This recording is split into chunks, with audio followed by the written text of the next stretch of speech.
O vento nordestão soprava como lâmina na madrugada de 1º de fevereiro de 2041, varrendo os coqueiros da ilha de Itaparica e fazendo bater, em compassos de agonia, as venezianas dos casarões coloniais. Fazia 32 dias que o Nordeste vivia sob o chamado Bloqueio Atlântico Sul, cordão naval imposto pela Aliança Transpacífico, ATP, bloco econômico militar formado por potências asiáticas e alguns aliados europeus, para sufocar a costa brasileira após o fracasso das últimas rodadas de negociações comerciais. As cidades portuárias de Salvador, Recife e Maceió foram declaradas zonas sanitárias, inacessíveis a navios civis sem inspeção internacional.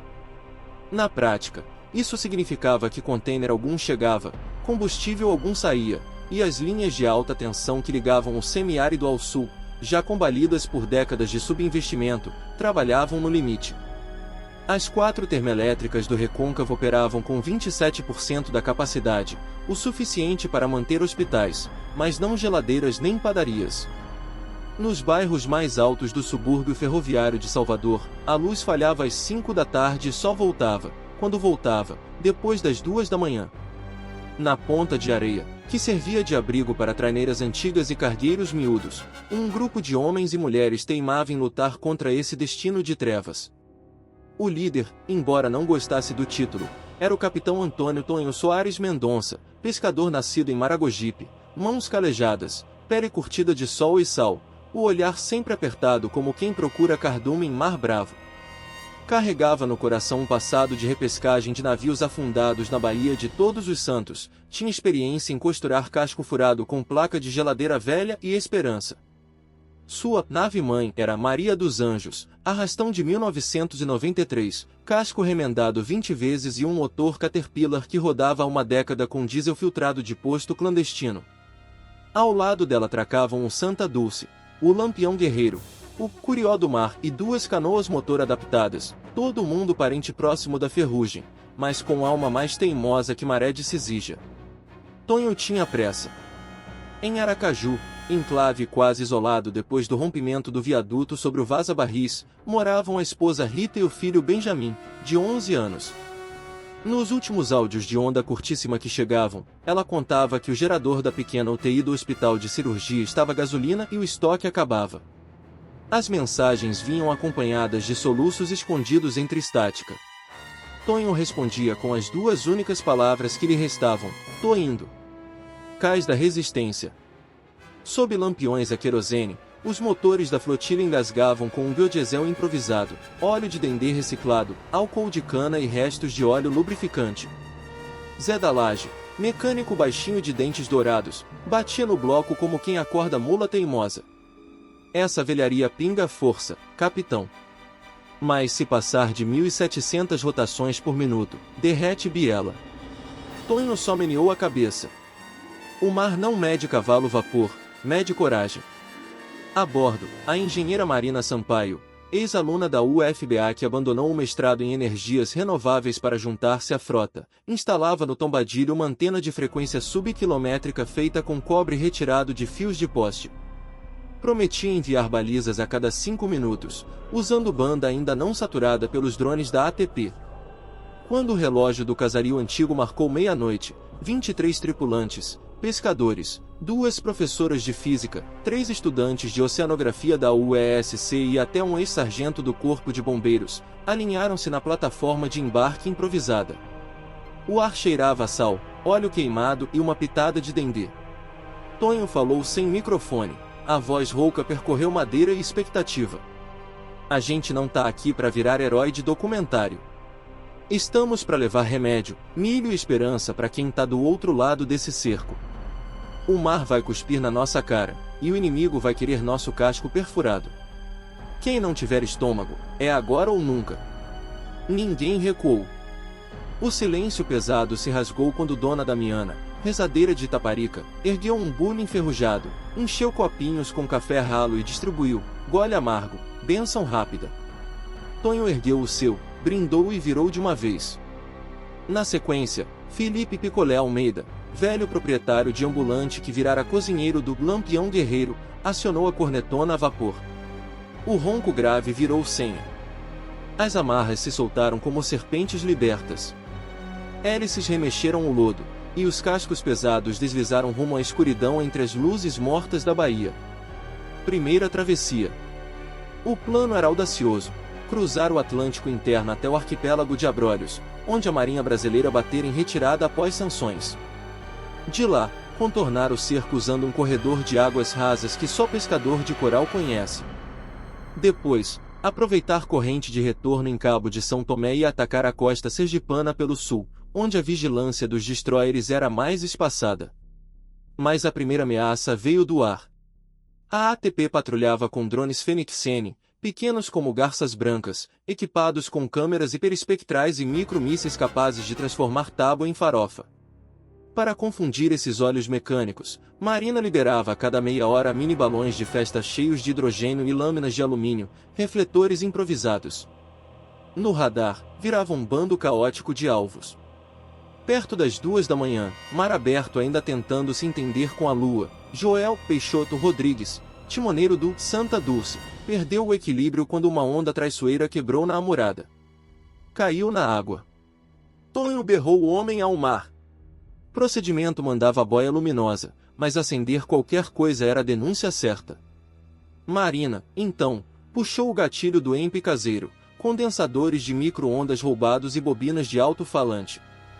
O pulso fritou 3 drones que rondavam, e o mar ganhou um segundo de escuridão total. No breu, Tonho se atirou com uma corda. Sentiu a água gélida, agarrou Joel pelo ombro, puxou de volta enquanto 2 tripulantes recolhiam cabos. Segundos depois, ambos estavam arfando na popa, amarrados em manta térmica.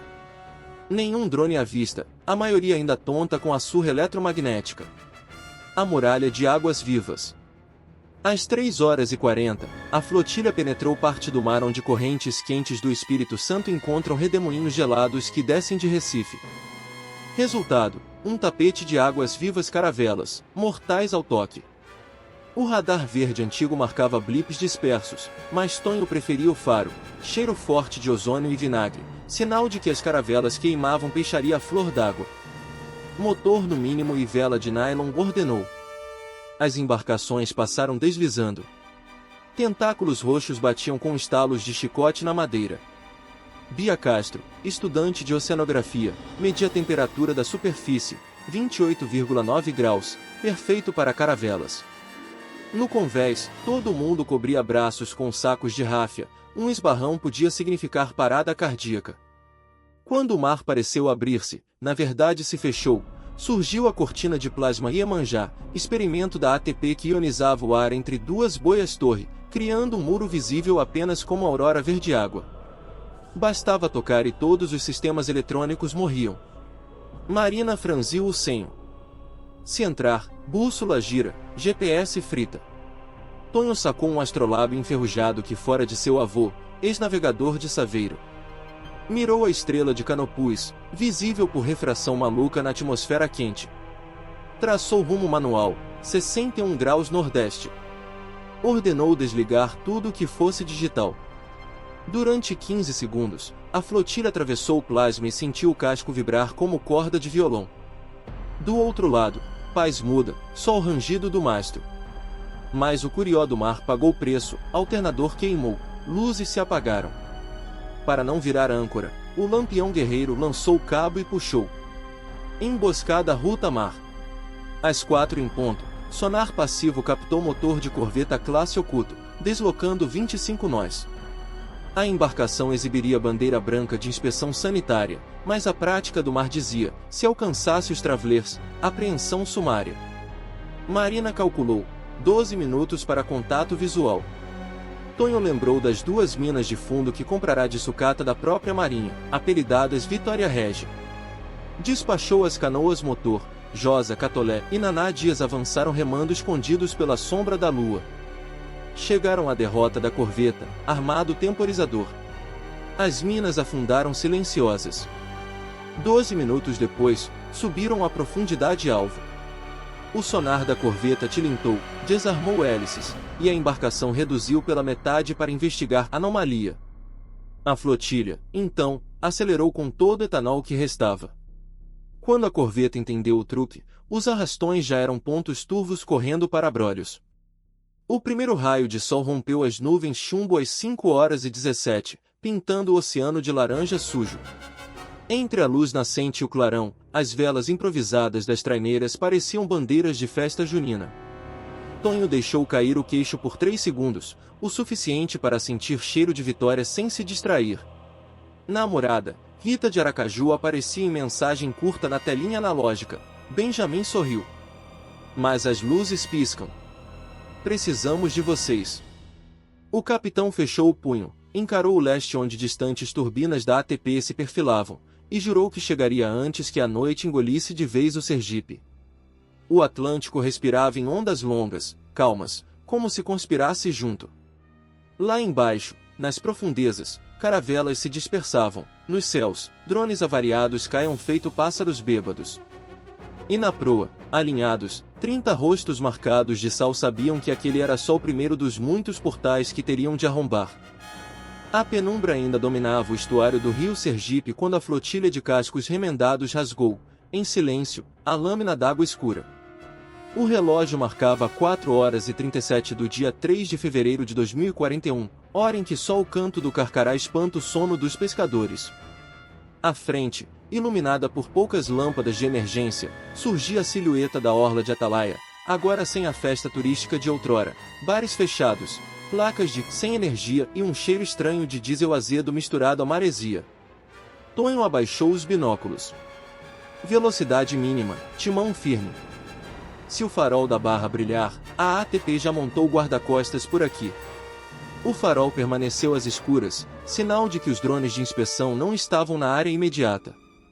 Atrás da Maria dos Anjos, vinham o Santa Dulce, o Lampião Guerreiro, o Curió do Mar, rebocado, e as 2 canoas motor rebatizadas Beiju e Galhota. Pareciam espectros chegando a um cais fantasma. Quando o casco da Maria encostou num trecho quebrado do pier, dezenas de silhuetas emergiram, enfermeiros do hospital de cirurgia, pescadores de coqueiros, mães com bebês enrolados em mantas finas. Não houve grito, apenas suspiros. As mãos se estendiam e os cabos voavam como serpentes, prendendo cada embarcação com rapidez ensaiada. Um desembarque em sombras. Tomou-se o convés do Lampião Guerreiro como ponto de distribuição. Bia Castro e os estudantes organizaram filas, sacos de farinha, latas de sardinha, caixas de amoxicilina trazidas de Itaparica e o pouco pescado que restara inteiro depois da muralha de águas vivas. Em 28 minutos, as porções estavam sobre carroças puxadas a cavalo, rumando para postos de saúde iluminados por lampiões de querosene. Rita surgiu, exausta, ainda vestindo jaleco sujo de iodo. Benjamin se pendurou no pescoço do pai, Tonho quase tombou de tanto apertar o garoto. Mas o reencontro foi breve, latas estalavam, motores tossiam, a noite soprava o aviso de que o tempo era artigo de luxo. Temos diesel para 40 horas de gerador, explicou Rita, apontando o prédio do hospital, agora de janelas escuras. Se a luz cair de novo, perdemos a banca de hemodiálise e 4 incubadoras. A gente não veio até aqui para deixar criança sem calor, Tonho respondeu. Mas para isso precisamos arrancar um coração de fogo lá das bandas de Natal. 2. O Conselho à Luz de Lampião. No galpão do antigo mercado municipal, a claridade tremeluzente de lampiões de óleo de licuri, formou-se um círculo de cadeiras de plástico. Ali estavam Tonho, capitão intrépido e teimoso. Marina Sampaio, engenheira de rádio e redes. Zé da Laje, mecânico. Rita Mendonça, enfermeira e ponte comunitária. Major Jurandir Bispo, bombeiro recém-licenciado, especialista em mergulho. Dona Damiana, rezadeira e liderança de Itaparica. Representantes dos pescadores de Aracaju, técnicos da Secretaria Estadual de Energia e até 2 estudantes de robótica do IFS. Sobre uma lona estendida, Marina projetou, num mini datáchovo alimentado por bateria de lítio, o diagrama da plataforma Tupã 106, versão sul-atlântica da mesma família de módulos nucleares que a ATP mantinha como reserva logística. Ela está ancorada a 130 km da costa potiguar, na bacia potiguar meridional, explicou a engenheira.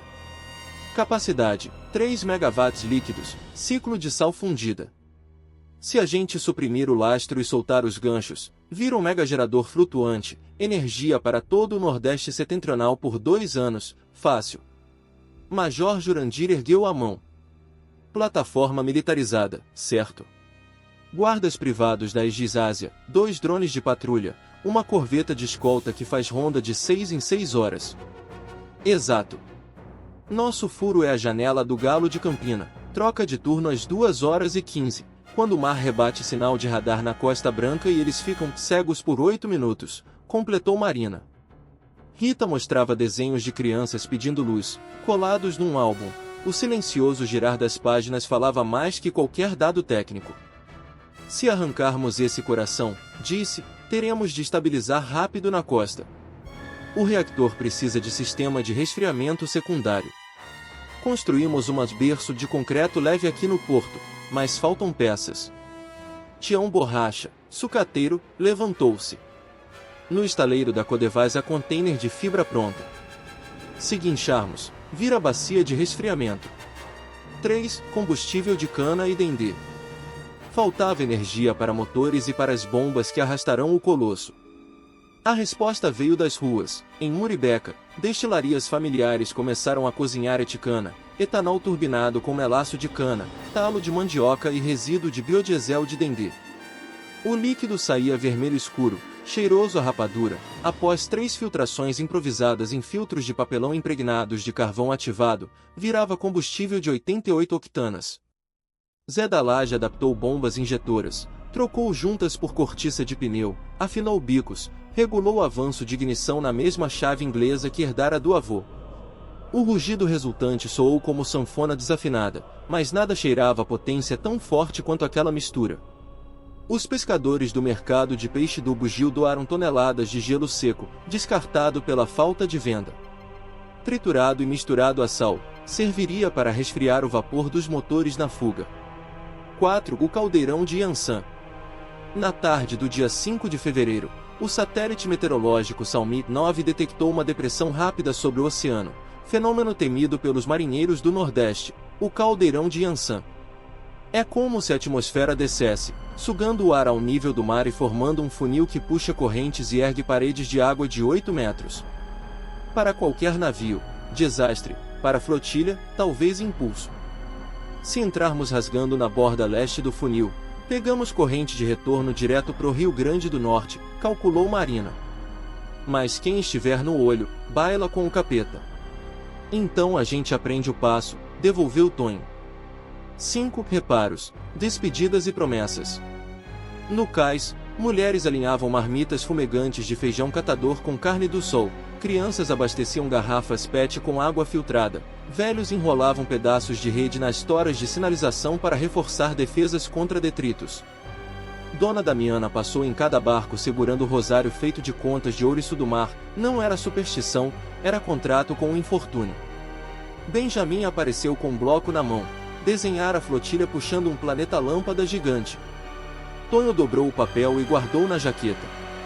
Se a rabeca de Yansan tocar forte demais, seu desenho me lembra porque não posso soltar o leme. Às 18h02, o sol pintou o horizonte de vermelho urucum.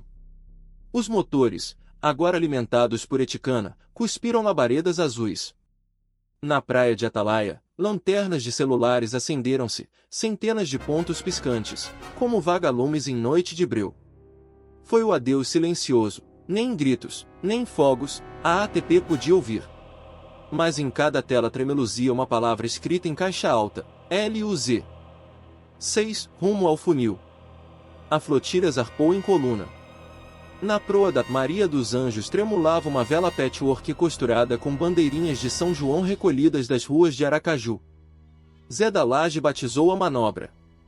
Operação Forró em alto mar, se o vento vier contrário, a gente dança com ele.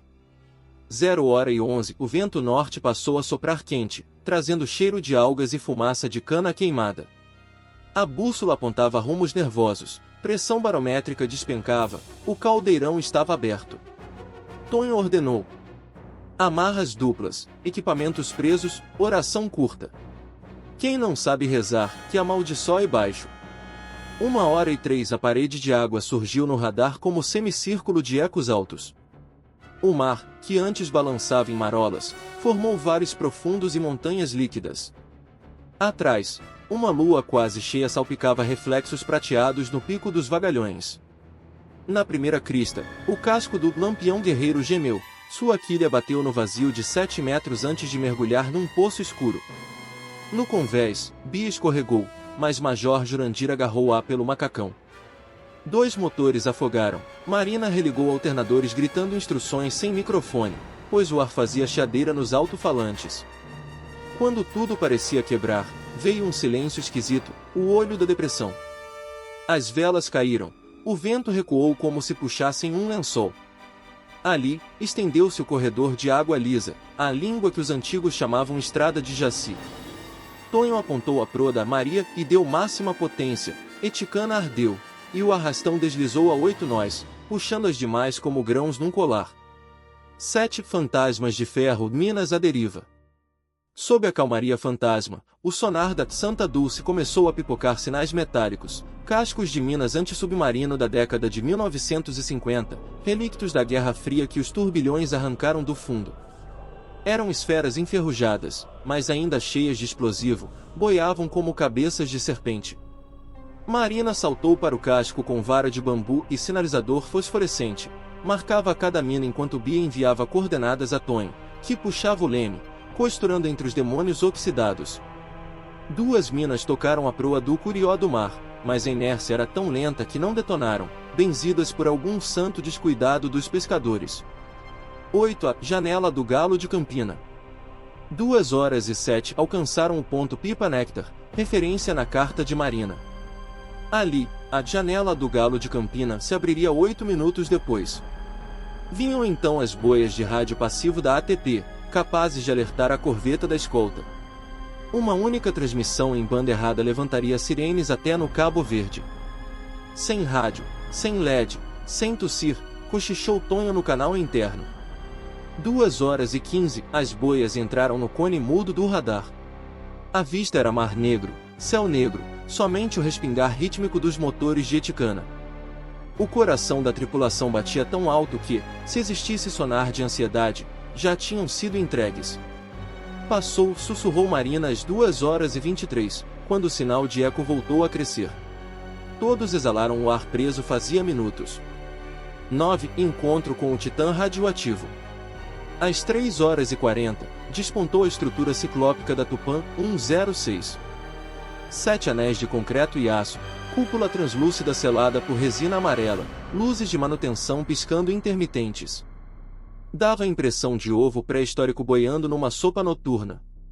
Um zumbido grave, quase musical, atravessava a água, a bomba de sal fundido em ritmo de espera. Drones de segurança sobrevoavam a área, olhos vermelhos escaneando ondas. Foi quando Naná Dias se adiantou na canoa Galhota, vestindo macacão com logomarca forjada da Egisásia. Carregava 2 barris de espuma terminadora, polímero que, injetado na tubulação de alimentação de água potável, criaria vazamento químico e abriria protocolo de evacuação. Em 20 minutos, a dupla Naná-Josa infiltrou-se pela comporta de serviço. 25, 28, ao 30º minuto, luzes vermelhas brilharam numa sirene abafada, Chemical Alert, despressurize. A plataforma começou a flutuar, liberando o lastro, as correntes de ancoragem afrouxaram. Tonho vibrou. Chegou nossa hora. 10 O puxo do sertão. 2 cabos de aço, cada qual com a largura de um tronco de nim, foram disparados da proa da Maria. Engataram nos ganchos de resgate do módulo. Ao lado, o Santa Dulce repetiu a manobra. Motores a 90%, hélices cavitando espuma verde clara. No horizonte, vislumbrou-se a corveta Okuzai 03, levando sirenes à garganta do vento. Mas a tempestade de Yansan ainda cuspia rajadas de 100 km por hora. Naquele caos, o drone radar da corveta oscilava como catavento, e as interferências de sal-gelo deixavam a ponte de comando quase cega. Marina então lançou ao ar balões de latão preenchidos com gás de solda. Quando atingiam 300 metros, explodiam em chuva de faíscas, criando céu falso cheio de ecos. O radar inimigo enxergava 17 alvos onde só havia 3. 11 Sacrifício do Curió do Mar. A mina errante que não explodira antes encontrou o Curió do mar justamente quando este servia de amparo aos cabos. Um tremor seco, luz laranja, estilhaços de madeira e metal. O casco se partiu em dois. Antes que fosse tragado, Walter Ribeirinho, o imediato, gritou no rádio. Cabo transferido para vocês. Curió cumpre destino. Não parem. O cabo de reboque se desprendeu do navio moribundo e Tonho agarrou a ponta com ganchos. A força quase arrancou o braço, mas prendeu. O Curió afundou exibindo pelas últimas vezes as letras gastas do seu nome. Jorge, filho de Walter, chorou atrás do leme da canoa Beiju, mas não largou a rota. 12 Vento, sal, promessas. Às 4h50 o primeiro clarão rosa do amanhecer tocou as nuvens carregadas. O mar, exausto do próprio ódio, baixou as ondas de 7 para 4 metros. O módulo Tupã 106, agora livre, seguia preso por 30 amarras, como boi gordo puxado por formigas.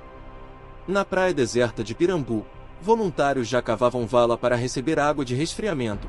Usavam pás, mãos, pedaços de vergalhão. No alto do morro, Rita apontava lanternas codificadas, sinais visuais que guiariam a flotilha ao canal de maré. Crianças empunhavam espelhos para devolver flashes, e as gotas de orvalho faziam arco-íris minúsculos nas hastes da restinga. Tonho, com os olhos ardendo de sal e noites em claro, olhou o céu que se abria em colorido de festa. Pegou o desenho de Benjamin, agora amassado e molhado, e prendeu-o no vidro rachado da cabine. O papel ondulou ao vento, mostrando o planeta lâmpada puxado por barcos. Estamos chegando, minha terra, sussurrou. E vamos trazer teu ponto de luz de volta. O Atlântico devolveu um sopro morno. E embora a corveta surgisse de novo como fera ferida, embora drones ainda zumbissem, a frota de pescadores sentia-se pela primeira vez maior que o medo. A madrugada seguinte nasceu com um gosto metálico de tempestade. O Tupã 106, 6.000 toneladas de concreto, aço e sais fundidos, avançava a meros 5 nós, rebocado pela Maria dos Anjos e pelo Santa Dulce, enquanto o Lampião Guerreiro fazia o papel de empurrador, firmando popa contra as ondas que voltavam a engrossar. Na proa de cada traineira, cabos de aço chiavam a cada sacolejo, o cheiro de eticana queimado impregnava tudo, misturado a maresia e suor. O cerco de Iara. Antes mesmo de o sol nascer, os ecos do radar passivo de Marina Sampaio captaram 3 silhuetas rasgando a superfície. Eram drones de superfície Iara, novidade da ATP, catamarãs furtivos com sonar ativo e lança-torpedos Lagosta.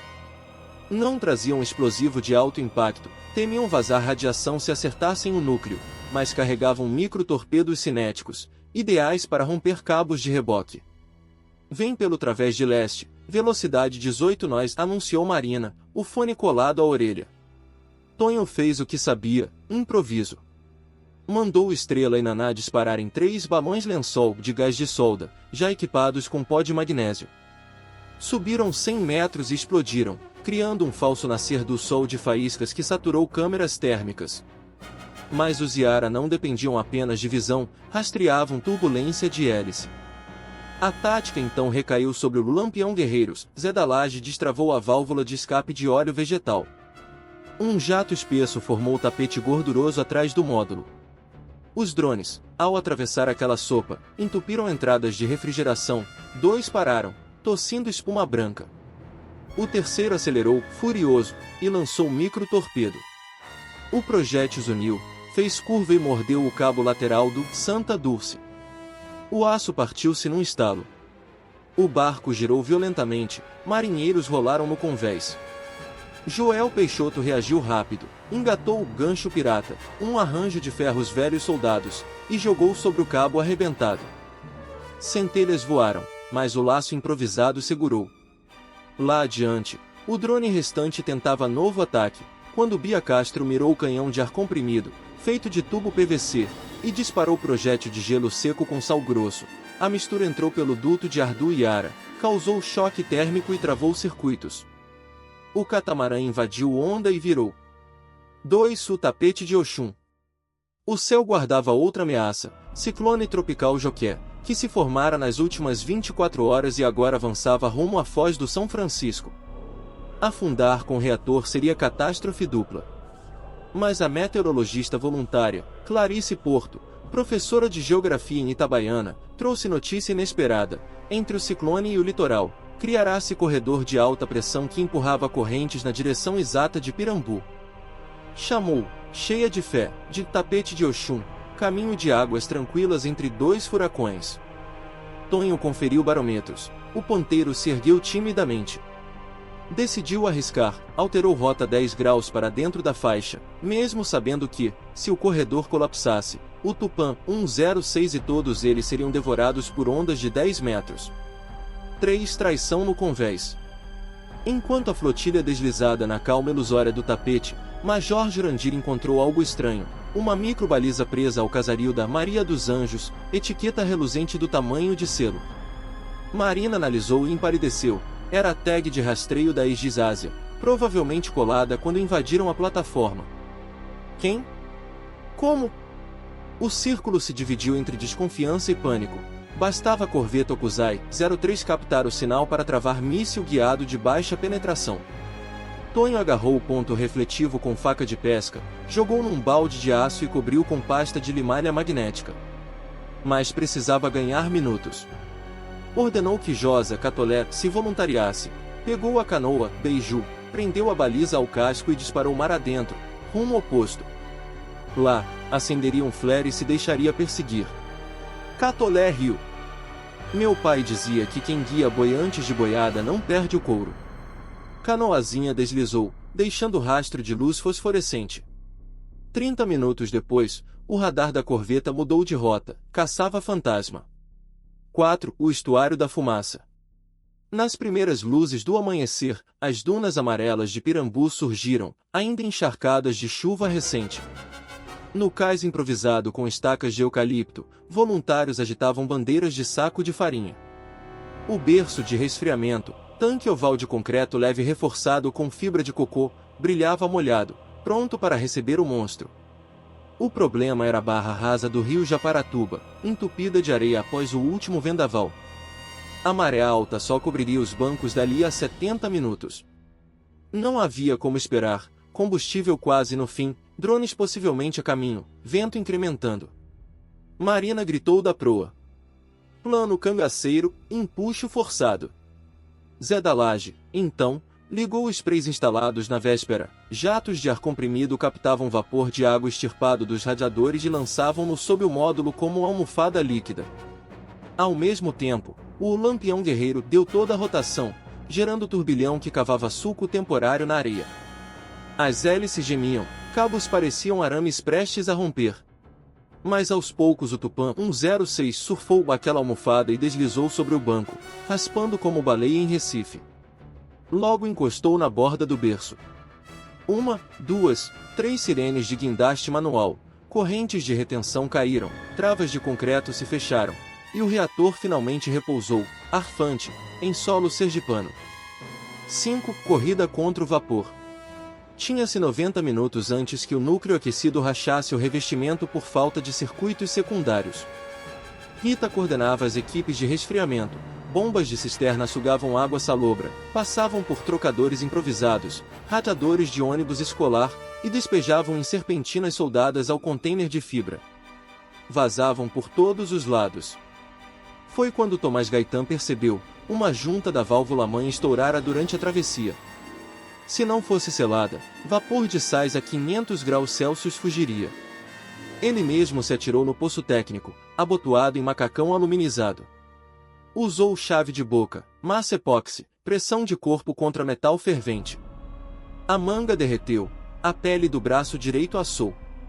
Mas a junta selou, o manômetro recuou 2 dígitos. Tombou desmaiado, sorrindo. 6. A primeira luz. Marina conectou o cabo tripa que viera enrolado no Santa Dulce, cobre grosso de linha de transmissão antiga. Às 11h47, girou a chave geral no painel de distribuição, alimentado por baterias de navio. Um zumbido percorreu cabos, subiu postes, atravessou transformadores enferrujados. O bairro industrial de Aracaju viu o primeiro poste acender, lâmpada de vapor de sódio piscou 2 vezes, firmou em amarelo quente. Depois outra na Atalaia Nova. Depois 3 no Siqueira Campos. Rita chorou sem barulho. Benjamin pulava segurando a mão do pai. Dos barcos ainda boiando no estuário, fogos improvisados com foguete de festa explodiam em pleno dia, traços coloridos contra céu cinza de pós-ciclone. 7. Último ataque. Nem tudo era festa. A corveta Okuzai 03, depois de descobrir o engodo da baliza, lançou o ataque desesperado. Chegou à boca do rio com canhões leves apontados. Mas a barra estava rasa, o calado não permitia avanço.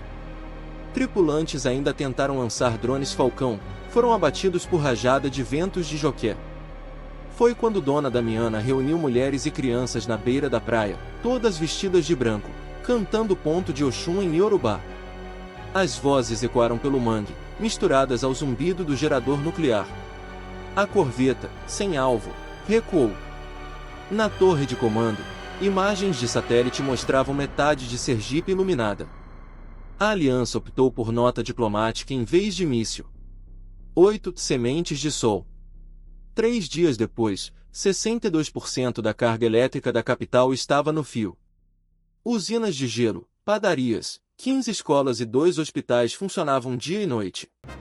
Barcos-câmara começaram a levar quilowatts até comunidades ribeirinhas, baterias de lítio em container, recarregadas no porto.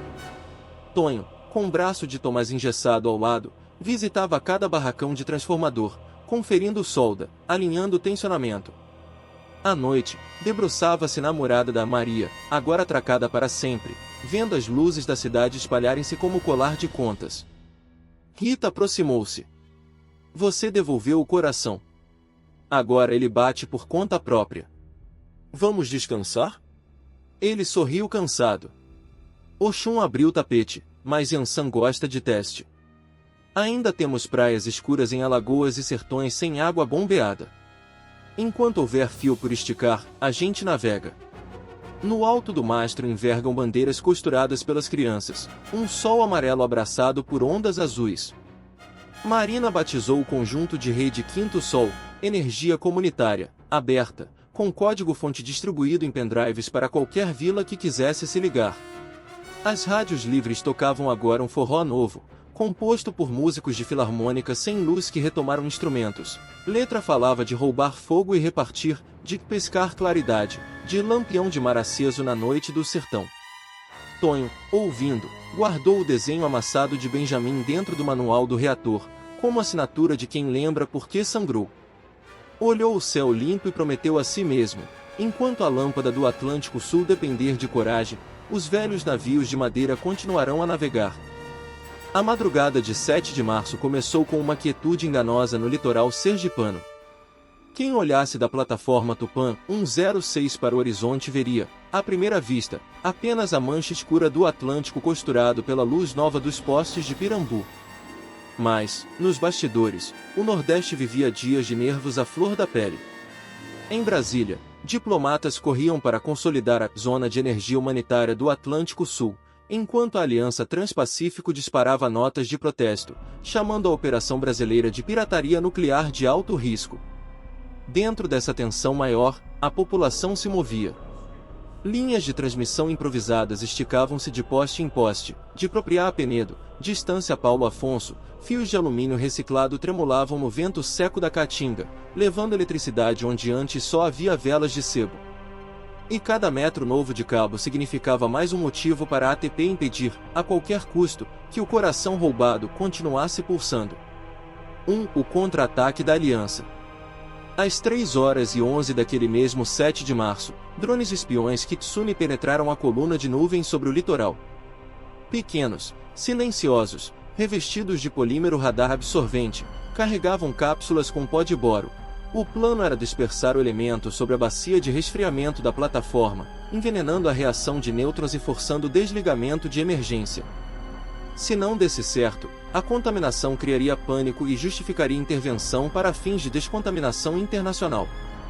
Mas o inimigo subestimou 2 fatores: a vigilância comunitária e a inteligência d'água. Naquela semana, o SOS Rádio Coqueiro, estação pirata alimentada por um alternador de caminhão, colocou centenas de jovens na orla com binóculos óticos e relés de sirene. Bastava qualquer ponto preto contra a lua para que tambores de lata soassem em ritmo peculiar, aviso codificado que percorria quilômetro a quilômetro. Quando o primeiro kitsune desceu a 30 metros de altura, as sirenes, tantãos improvisados, soaram em Jabutiana, depois em Barra dos Coqueiros, depois no Pontal. A engenheira Marina Sampaio, já de prontidão na sala de controle, ordenou o protocolo Siripe, desligar válvulas de admissão superiores e ativar canhões de água de lastro, retirados de navios bombeiro aposentados. Imagine um dragão exalando vapor ao contrário, 4 jatos de água pressurizada cuspiram contra os drones. A turbulência quebrou as cápsulas de boro ainda no ar, o pó dissolveu-se na primeira camada de gotículas salgadas e voltou ao mar antes de tocar na plataforma. 2 kitsune perderam sustentação, rodopiaram, caíram como frangos de feira dentro do mangue. Um terceiro tentou subida brusca, trombou com um cabo de torre de comunicação recém-erguida. Restava o último, que fez curva aberta para escapar dos jatos. Foi então que Benjamin, o menino de 11 anos que uma vez desenhara um planeta lâmpada puxado por barcos, enxergou o brilho metálico contra as estrelas e correu até a beira d'água. Ajoelhou-se, mergulhou mãos na vala de resfriamento e arremessou um balde de água salgada. O jato de garoto não derrubaria drone nenhum, mas chamou a atenção da patrulha de jangadeiros. Um dos pescadores, seu Hilário do Mangue, puxou estilingue gigante, borracha de câmara de ar, pedra de calcário, e acertou a hélice traseira. O kitsune girou numa espiral feia e se espatifou a 20 metros no brejo. O pó de boro, inútil, foi carregado pela maré. 2. Cicatriz de fogo sobre Aracaju. Frustrada, a ATP escalou.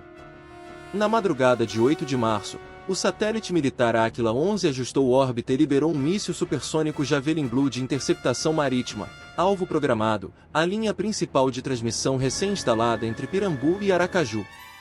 O sistema de defesa brasileiro tinha lacunas, a FAB ainda reorganizava esquadrões após anos de cortes.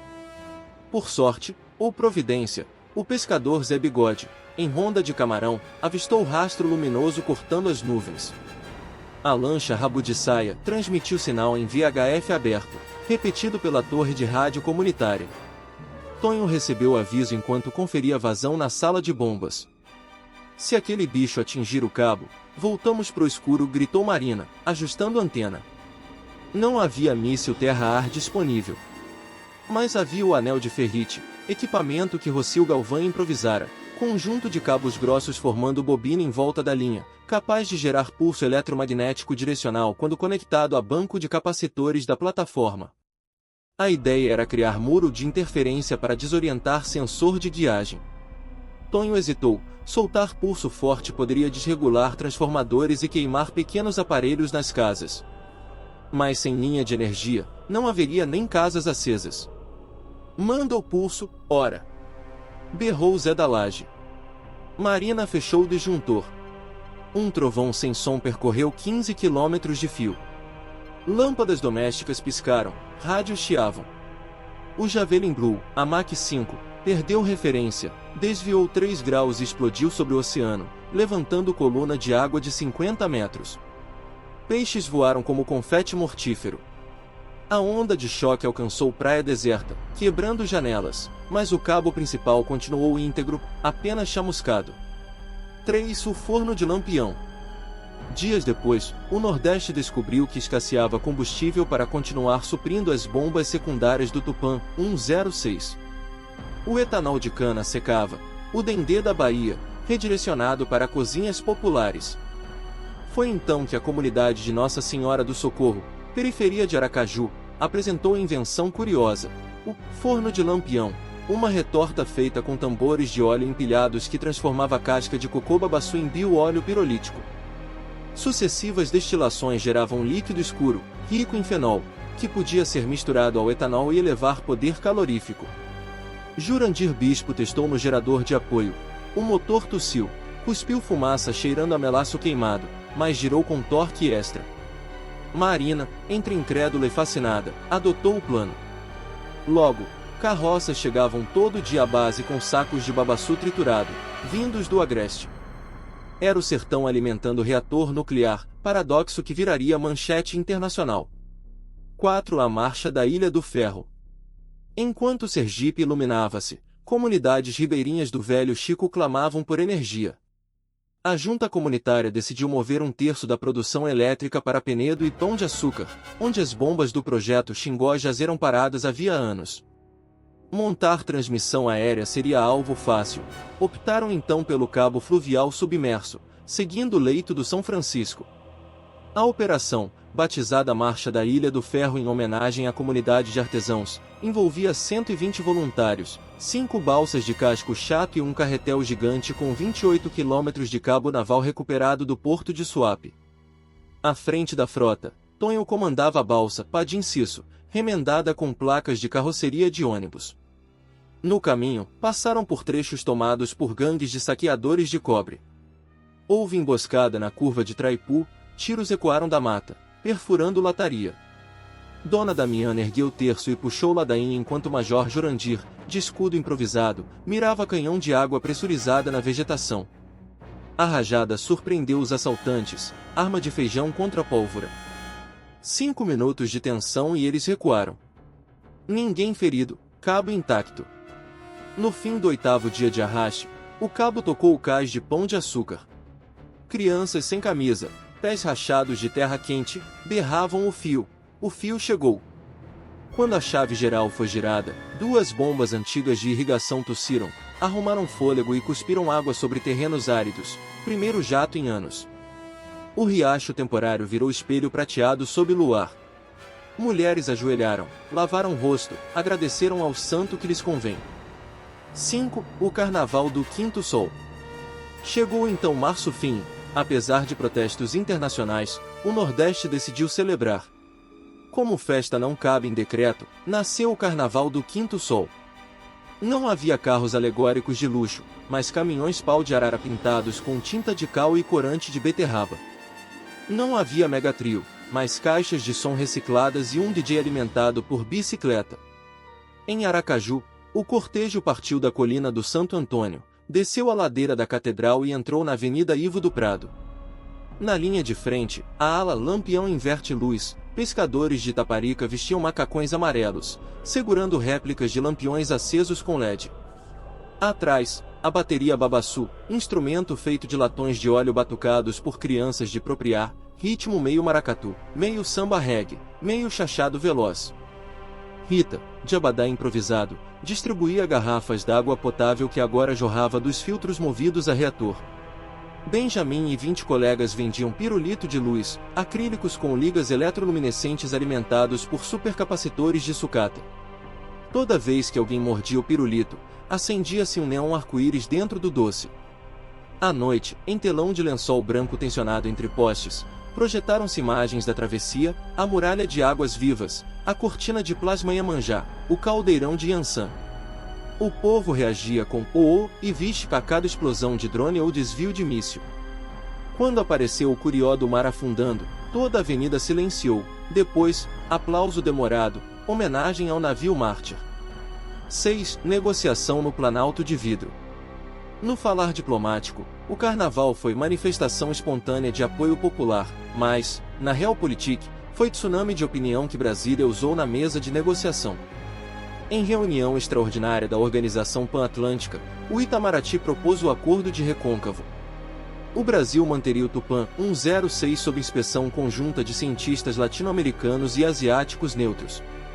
Energia gerada abasteceria prioritariamente áreas de calamidade reconhecida pela ONU.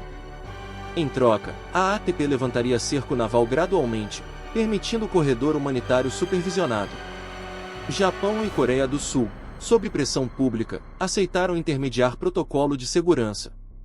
Os falcões de Washington berraram, mas a própria opinião pública nos Estados Unidos, fascinada pelo robô do Sol, minou o ímpeto militar. A aliança teve de engolir pacto. 7. A semente que germina. Com bloqueio aliviado, cargueiros médios trouxeram bobinas novas, transformadores confiáveis, medidores digitais. O governo federal liberou técnicos da Eletrobras antes lotados em usinas paradas, enviando-os para atualizar subestações.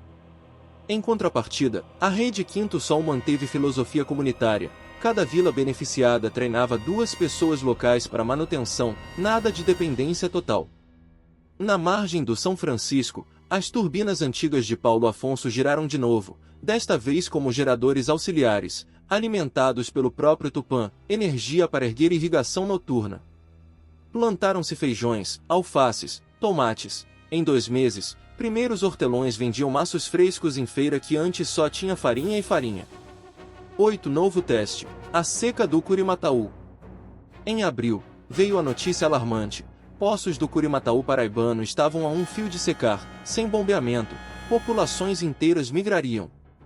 O consórcio Quinto Sol decidiu deslocar módulo filho, aproveitou o excedente térmico do reator para alimentar mini-estações de dessalinização móvel, montadas em carretas.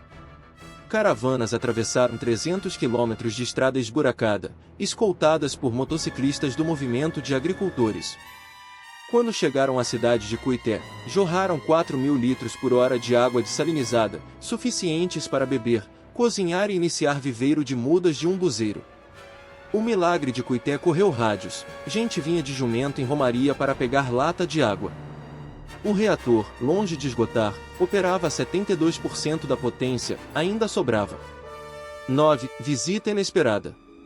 No início de maio, helicóptero civil de bandeira japonesa pousou em heliporto improvisado perto do Tupã 106. Dele desceu Isamu Teshima, irmão do engenheiro dado como desaparecido no dia em que Estrela aplicou cotovelada na plataforma. Ele trazia a carta manuscrita do irmão, resgatada de caixa preta depois que a ATP admitiu perda de pessoal. A carta dizia, em inglês trêmulo: se o fogo roubado iluminar quem precisa, considerem-me voluntário da causa. Perdoem-me o susto, mas eu precisava ficar. Isamu leu em voz alta para dezenas de pescadores. Ao fim, ofereceu kits de sensores de radiação de baixa energia, doados por Universidade de Tóquio. Em troca, pediu apenas ver o mar ao pôr do sol. Tonho levou-o na Maria dos Anjos. O japonês chorou em silêncio diante de horizonte avermelhado. 10. A linha do Equador. Em julho, a Rede Quinto Sol já alcançava Maceió e costurava cabos pelos tabuleiros alagoanos. Planos se ampliavam. Levaram um segundo módulo, ainda de posse da ATP, ancorado em águas internacionais, até Belém, distribuindo energia pela calha norte amazônica. Tonho, mais grisalho, ria. Roubar sol virou vício. Mas ele próprio sentia peso de meses no mar e nos dutos. Dedos calejados ardendo, audição prejudicada pela explosão do drone, insônia crônica. Rita insistia para tirarem férias na Praia do Saco, mas ele respondia, férias depois da linha do Equador.